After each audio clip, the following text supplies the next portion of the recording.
Assalamualaikum warahmatullahi wabarakatuh. Alhamdulillahilladzi hadana lihada wa ma kunna linahtadiya laula an hadana Allah. Asyhadu an la ilaha illallah wa asyhadu anna Muhammadar Rasulullah. Allahumma salli wa sallim wa barik ala sayyidina Muhammadin ibn Abdullah wa ala alihi wa ashabihi wa man tabi'ahu wa wala. Amma ba'du. Kalau saat ini Al-Faqir masih bisa menyampaikan lanjutan dari kajian bab yang kedua dari kitab Mukasyafatul Qulub, itu semata-mata karena nikmat dari Allah Subhanahu wa taala. Al-Faqir tidak bisa mendatangkan kesehatan untuk diri sendiri. Al-Faqir tidak bisa mendatangkan kesempatan untuk diri sendiri. Semua datang dari Allah Subhanahu wa taala. Maka syukur pada Allah Subhanahu wa taala atas nikmat yang Ia berikan pada Al-Faqir. Dan mari kita semua bersyukur kepada Allah Subhanahu wa taala atas nikmat yang masih Ia limpahkan kepada kita semua. Salawat dan salam semoga Allah sampaikan kepada Nabi kita, Nabi Muhammad sallallahu alaihi wasallam.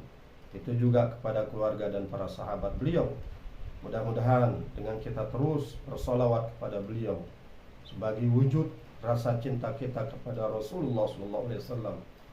Beliau Rasulullah sallallahu alaihi wasallam akan mengenali kita sebagai salah seorang dari umatnya yang nanti berhak mendapatkan syafaat dari beliau di akhirat. Para pemirsa MH Imtiaz dimanapun Anda berada, rahimakumullah. Di akhir pembahasan bab yang kedua, bagian pertama, bab yang menjelaskan tentang al-khawf, rasa takut kepada Allah Subhanahu wa taala. Ada hadis qudsi yang diriwayatkan oleh Rasulullah sallallahu alaihi wasallam dari Allah Subhanahu wa taala, di mana Allah Subhanahu wa taala berfirman, La ajma'u ala abdi khawfaini wala amnain. Man khafani fid dunya ammantuhu fil akhirah. Wa man aminani fid dunya akhaftuhu yawmal qiyamah. Saya, kata Allah Subhanahu wa taala, tidak akan mengumpulkan dua rasa takut dan dua rasa aman pada seorang hamba. Siapa saja yang takut kepada saya di dunia, saya akan menjadikannya aman nanti di akhirat. Dan siapa saja yang merasa aman dari murka dan azab saya di dunia, di hari kiamat nanti saya akan memberikannya rasa takut dengan ketakutan yang tidak terhingga. Pemirsa rahimakumullah, di akhir surat An-Naba, Allah Subhanahu wa taala menjelaskan bagaimana takutnya orang kafir ketika dia sudah mendapati kesengsaraan kehidupan di hari kiamat nanti. Wa yaqulul kafiru ya laitani kuntu turaba. Orang kafir berkata pada saat itu, ya laitani kuntu turaba. Andai saja dulu di dunia saya adalah tanah, maka saya tidak akan mengalami kesengsaraan seperti ini. Itulah rasa takut yang dialami oleh orang kafir nanti pada hari kiamat, ketika dia sudah merasakan bagaimana kesengsaraan hidup di hari kiamat nanti. Ya laitani kuntu turaba. Andai saja dulu saya adalah tanah yang diinjak-injak dan tidak punya kehidupan, maka saat ini saya, kata orang kafir itu, tidak akan mengalami kesengsaraan dan ketakutan seperti ini. Kalau itu kondisi orang kafir di akhirat nanti, mereka takut ketika sudah merasakan kesengsaraan kehidupan di akhirat. Maka berbeda halnya dengan kondisi orang yang beriman. Orang yang beriman itu di dunia inilah kesempatannya untuk memupuk rasa takut itu. Karena dengan ketakutan yang dimiliki oleh orang yang beriman di dalam hatinya, karena keimanannya terhadap Allah, keimanannya terhadap hari kiamat dan pembalasan Allah Subhanahu wa taala, maka dia memupuk rasa takut itu dengan ketaatan kepada Allah Subhanahu wa taala, dengan cara menjalankan perintah-perintahnya dan menjauhi larangan-larangannya. Karena itulah nanti di hari kiamat, di kehidupan akhirat, orang yang beriman dihindarkan oleh Allah Subhanahu wa taala dari rasa takut. Sebagai kelanjutan dari bagian pertama di bab kedua kitab Mukasyafatul Qulub yang masih membahas tentang al-khauf minallahi ta'ala, Allah Subhanahu wa taala berfirman sebagaimana yang dikutip oleh Imam Al-Ghazali di dalam bab yang kedua tentang al-khauf ini. Wa qala Allah Ta'ala, "Fala takhshawun nasa wakhshawni." Maka janganlah kalian takut kepada manusia dan takutlah kepadaku, kata Allah Subhanahu wa taala. Wa qala fi ayatin ukhra, dan Allah Subhanahu wa taala juga berfirman di ayat yang lain, "Fala takhafuhum wa khafuni in kuntum mu'minin." Maka janganlah kalian takut kepada mereka dan takutlah kepada saya, kata Allah, jika kalian adalah orang-orang yang beriman. Wa kana Umar radhiyallahu anhu yasqutu minal khawfi idza sami'a ayatan minal Qur'an maghshiyan alaihi.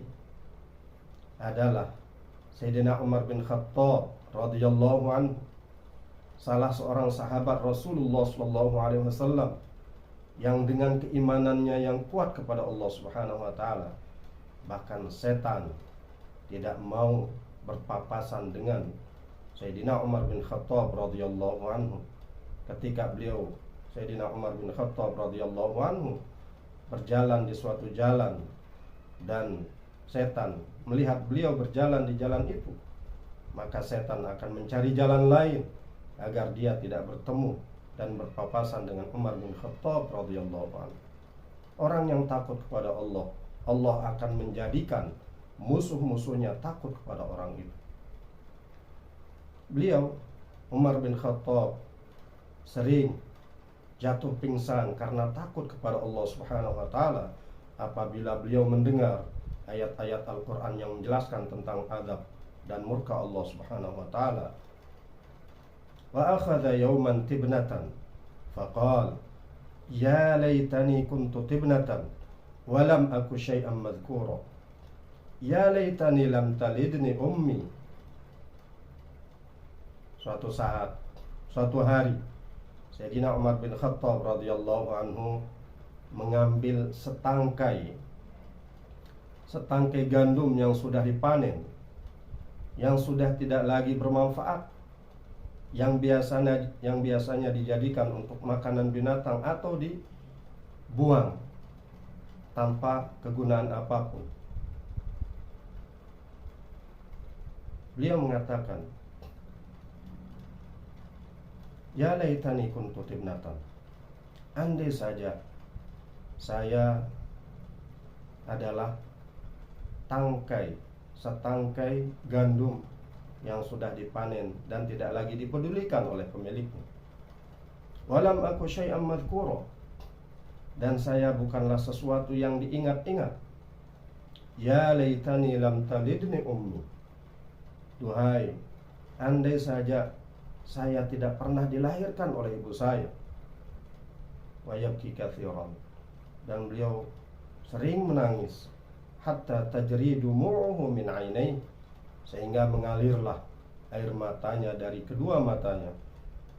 Fakana fi wajhihi khattani aswadan, dan adalah di muka Sayyidina Umar itu ada tergaris garis hitam minad dumu, karena seringnya beliau menangis akibat takutnya beliau kepada Allah Subhanahu wa taala. Ada garis hitam, 2 garis hitam yang terbentuk di muka beliau akibat dari seringnya beliau menangis takut kepada Allah Subhanahu wa taala.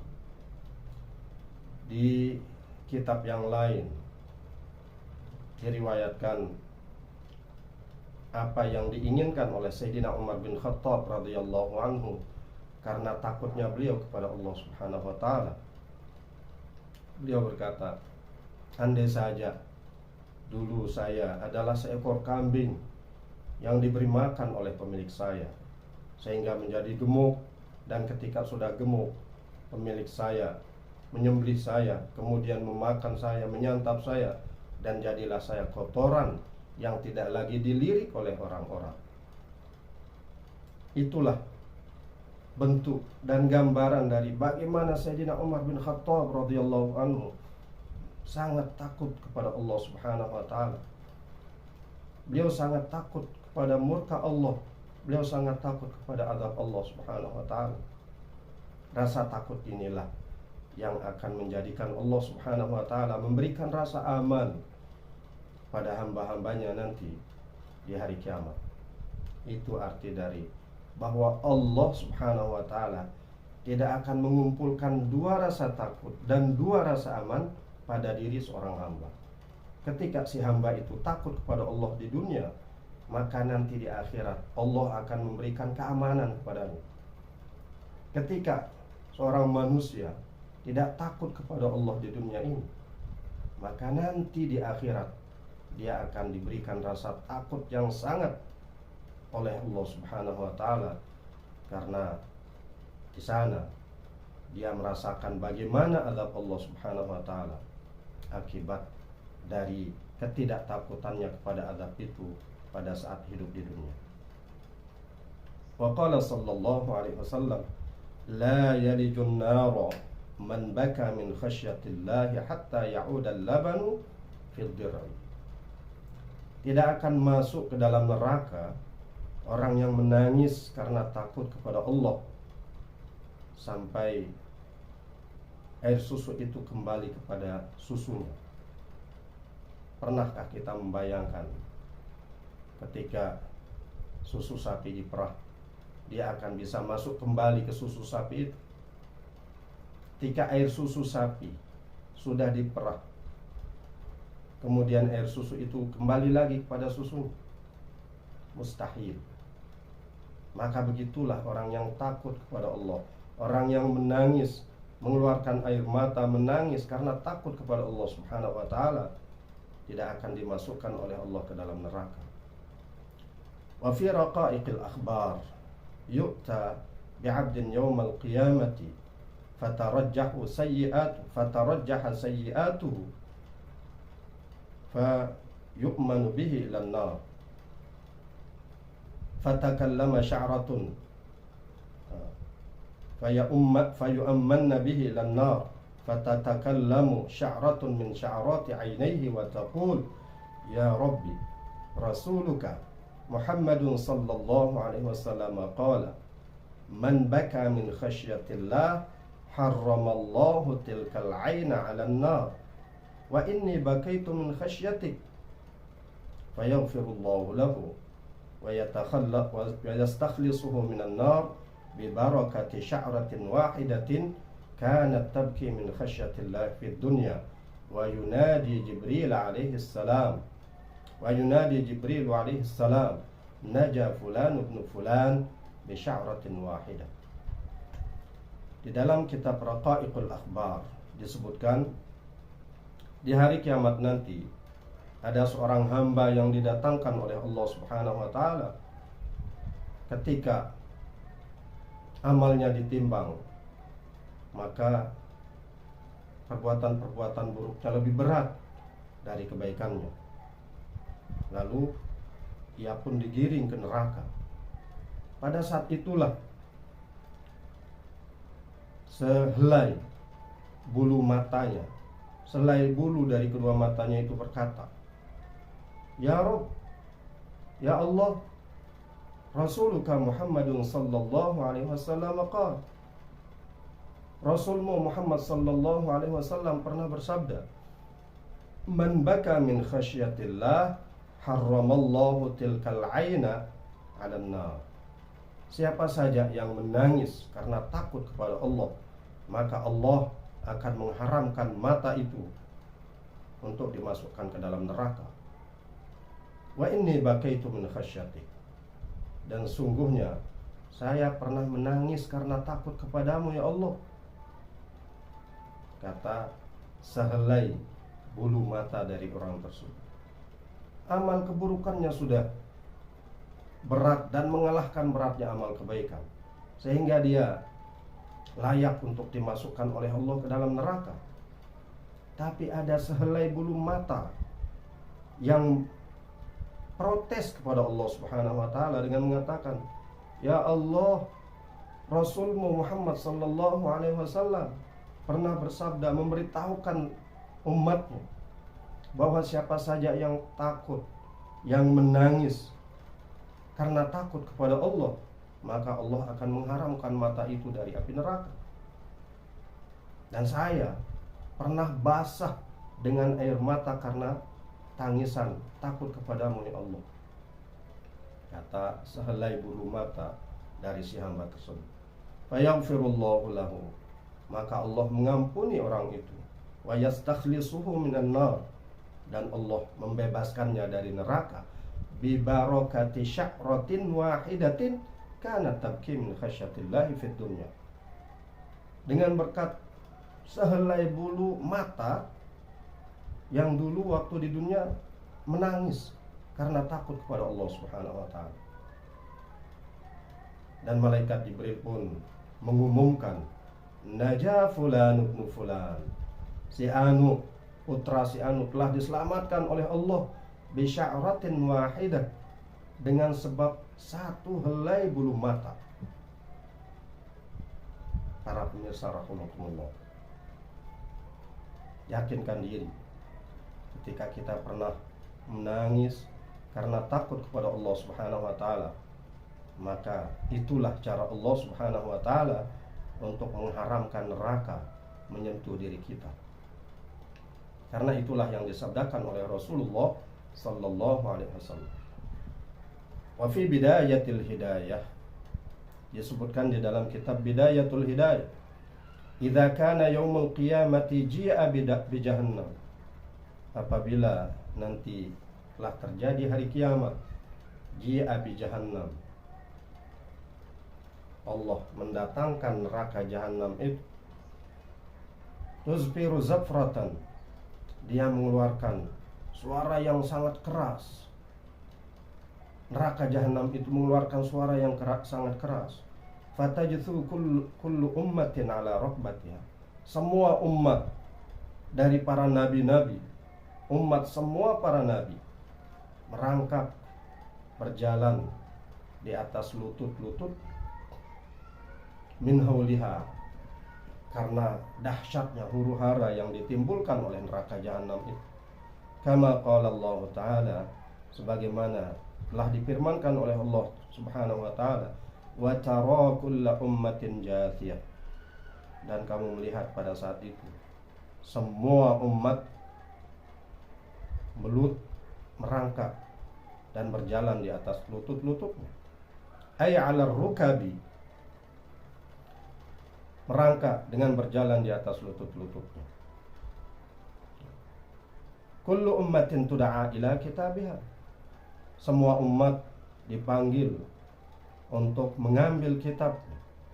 Fa idza atawun nar sami'u laha taghayyuzan wa zafira, maka apabila mereka datang kepada neraka jahanam, sami'u laha taghayyuzan wa zafira, mereka mendengar neraka jahanam itu mengeluarkan suara seperti suara orang yang marah.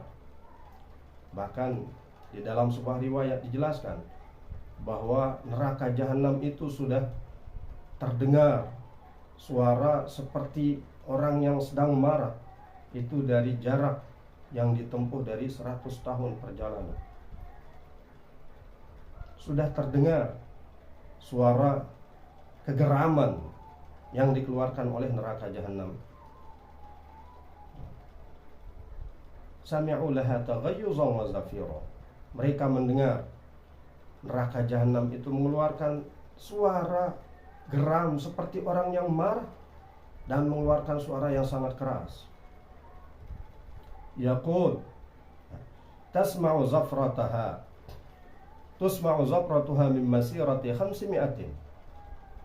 Kalau tadi di riwayat yang dijelaskan itu suara yang dikeluarkan oleh neraka jahanam itu sudah bisa didengar dari perjalanan yang jauhnya bisa ditempuh dari 100 tahun perjalanan. 100 tahun perjalanan. Di sini dijelaskan bahwa suara yang dikeluarkan oleh neraka jahanam itu sudah bisa didengar dari jarak yang jauhnya bisa ditempuh 500 tahun perjalanan. Wa kullu wahidin hatta al-anbiya yaqulu nafsi nafsi illa safiyal anbiya sallallahu alaihi wasallam. Dan setiap orang pada saat itu, bahkan sampai para nabi, mereka mengatakan nafsi nafsi. Setiap orang pada saat itu akan mengatakan nafsi nafsi illa safiyal anbiya, kecuali nabi yang paling terpilih, yaitu Nabi Muhammad sallallahu alaihi wasallam. Fa innahu yaqul ummati ummati. Maka sungguhnya Rasulullah sallallahu alaihi wasallam itu tidak mengatakan nafsi-nafsi, tapi beliau mengatakan ummati ummati. Umatku ya Allah, umatku. Begitulah kecintaan Rasulullah sallallahu alaihi wasallam kepada umatnya. Tidak hanya ketika beliau hidup di dunia, tapi nanti sampai di kehidupan akhirat, Rasulullah sallallahu alaihi wasallam selalu memikirkan kita umatnya. Semoga kita bisa mengimbangi rasa cinta dan sayangnya Rasulullah sallallahu alaihi wasallam dengan kita memperbanyak sholawat pada beliau Rasulullah sallallahu alaihi wasallam. Wa takhruju minal jahimi narun mithlul jibal. Dan keluarlah dari neraka jahim itu api yang membumbung seperti gunung. Fatajtahidu ummatu Muhammadin sallallahu alaihi wasallam fi daf'iha. Lalu umat Nabi Muhammad sallallahu alaihi wasallam berupaya untuk memadamkan, untuk menghalau api tersebut. Wa taqul, dan umat Nabi Muhammad sallallahu alaihi wasallam itu mengatakan, ya nar bihaqqil musallin wa bihaqqil musaddiqin wa bihaqqil khashi'in wa bihaqqis sha'imin an tarji'i. Wahai api, kata umat Nabi Muhammad sallallahu alaihi wasallam, dengan hak orang-orang yang sholat, dengan hak orang-orang yang bersedekah, dengan hak orang-orang yang khusyuk di dalam sholat, dengan hak orang-orang yang berpuasa, kembali kamu, kembali, jangan dekati kami. Fala tarji'u, maka api itu pun tidak mau kembali. Wa yunadi Jibril alaihi salam, sampai malaikat Jibril alaihi salam memanggil dan memberitahukan kepada umat Nabi Muhammad sallallahu alaihi wasallam, innan nara qad qasadat ummata Muhammadin sallallahu alaihi wasallam. Sungguhnya api itu telah menuju umat Muhammad sallallahu alaihi wasallam. Thumma ya'ti biqadhin mimma. Kemudian Jibril datang membawa semangkok kecil air. Fayarushuhu 'alaiha. Fayunawiluhu Rasulullah sallallahu alaihi wasallam. Maka Jibril kemudian memberikan semangkok kecil yang berisi air itu kepada Rasulullah sallallahu alaihi wasallam. Wa yaqul, dan beliau Jibril berkata, ya Rasulullah, wahai Rasulullah, khudh hadha, ambil ini, farashihi 'alaiha, lalu percikkan air yang ada di mangkok ini ke api tersebut. Wa yarushuhu, farushahu 'alaiha, maka percikkan air ini ke api itu ya Rasulullah. Wa yarushuhu 'alaiha, maka Rasulullah sallallahu alaihi wasallam memercikkan air yang ada di mangkok kecil itu ke api. Fatatfa'u fil hal, maka api itu pun padam pada saat itu juga, langsung padam.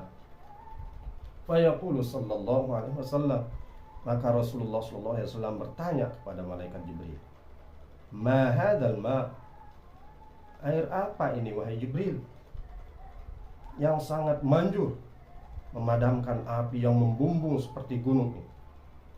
Fayaqulu Jibril, maka berkatalah Jibril alaihissalam, hadza ma'u dumu'i husati ummatika alladzina bakau min khasyatillahi ta'ala. Jibril menjawab, ya Rasulullah, hadza ma'u dumu'i husati ummati, ini adalah air mata pelaku-pelaku maksiat, orang-orang yang durhaka dari umatmu ya Rasulullah. Bakau min khasyatillahi ta'ala, mereka pernah menangis karena takut kepada Allah subhanahu wa ta'ala. Masya Allah. Umat Nabi Muhammad SAW, meskipun mereka adalah orang-orang yang durhaka, tapi ketika dia pernah menangis karena takut kepada Allah subhanahu wa ta'ala, maka air mata itu nanti akan disimpan, kemudian digunakan untuk memadamkan bumbungan api yang menggunung yang keluar dari neraka jahim. Bagaimana lagi ketika yang menangis itu adalah orang-orang yang dekat kepada Allah subhanahu wa ta'ala. Fal'an umirtu an u'tikahu, kata malaikat Jibril, sekarang ya Rasulullah, saya diperintahkan oleh Allah untuk memberikan Anda air mata umat Anda yang durhaka tapi pernah menangis karena takut kepada Allah. Litarusyahu 'alan nar, agar Anda memercikkannya ke api neraka. Fatatfa'un nar biiznillah ta'ala, maka padamlah api itu dengan izin Allah subhanahu wa ta'ala. Para pemirsa rahimakumullah, semoga Allah subhanahu wa ta'ala menjadikan mata kita ini tidak berat untuk mengalirkan airnya karena takut kepada Allah subhanahu wa ta'ala. Allahumma inni a'udzubika min 'ainil la tadma'. Ya Allah, saya berlindung kepadamu dari mata yang tidak pernah mengeluarkan air karena takut kepadamu. Semoga Allah subhanahu wa ta'ala selalu memberikan taufik dan hidayahnya kepada kita semua. Wassalamualaikum warahmatullahi wabarakatuh.